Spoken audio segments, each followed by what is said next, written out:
Scott Jennings, when he was talking there to his brother, the former GOP Trump speechwriter, Buckley Carlson, what do you say to that? I mean, is his preference that Kamala Harris had become the president of the United States?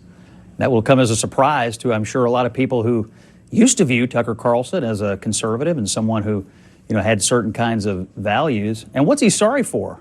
That we got into an engagement here that might ultimately lead to taking away nuclear weapons? We got into an engagement, Scott? That is quite a way to put it. From Iran? I mean, we started a war. I mean, is he now claiming he had no idea that Donald Trump held the position that he would never permit?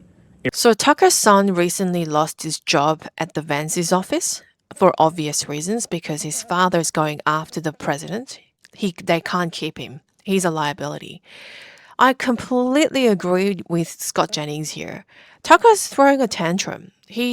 First of all, he doesn't need to feel tormented. He didn't make Trump. People didn't vote for Trump because of Tucker. That's arrogance. That's sheer and pure arrogance. And second of all, Tucker's behaving like he didn't know what Trump was about. Like everyone knew what he was about. He was a neocon. He's been consistent about Iran. He was going to do this war with Iran. And we should be grateful that he's doing it.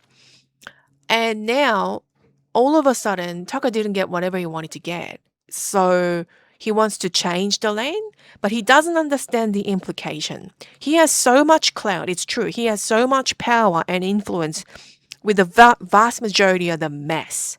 So now, if people listen to him, and this is my concern, if the general population listened to him, then the midterms were screwed. And what about the 2028? Tucker really needs to realize this isn't about him and his family. This is about this nation. And he needs to back the Republican Party. So going after Trump, this is serious. This is a serious betrayal at a personal level as well as at the national level. Iran to have nuclear weapons, if that's what he's saying today, he's kind of a moron. I mean, I don't know how else to put it, or he's willfully misleading people. The president was clear. He'll never let them have nuclear weapons. We just saw on 60 Minutes on Sunday night a broad agreement among the experts. They have 970 pounds of enriched uranium, enough to make 10 or 11 nuclear bombs. This is not acceptable to the president. He had that position back in 2024. He had that position back in the first term. He has that position today. To say now that you're sorry that you elected a president that wanted to take away nuclear weapons from this terrorist regime, I don't get it. Tucker Carlson was also at the White House as recently as, I think, February. I mean, a few weeks ago. So the New York Times reported he was on the phone with President Trump in the lead up to all of this. Yeah, I mean, so I'm not gonna go so far as to agree with Scott by any It'd be the best possible PR thing you could do. But right I am gonna say that the idea that we're gonna take Tucker Carlson at face value on this, I'm not somebody personally who is going to listen to Tucker Carlson say these things and feel like he has had a genuine change of heart. I think there's all sorts of personal ambitions at play here. We can set that aside. But I will say it is problematic for Trump's coalition, and more importantly, even outside of the pod sphere, real Americans, actual voters, including Republican voters, are frustrated by this war. They don't understand why we're in it. We're continuing to see what we've seen play out today is, Donald Trump had his vice president teed up on the tarmac to go and negotiate and then had to pull him back. Just as a general rule, if you were trying to project strength and like you have your arms around the situation, having to pull your vice president back. I don't know this girl's name, but she's spot on. We can't take Tucker at face value, and he is actually damaging Trump and the Republican Party politically.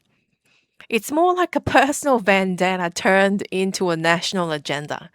So the thing is, I worry because Tucker's so likable. He's lovable. He looks and sounds trustworthy. He has his way with words and how to say them, and he smiles and laughs. They're all kind of perfect. So people will be conned into it. That's my worry.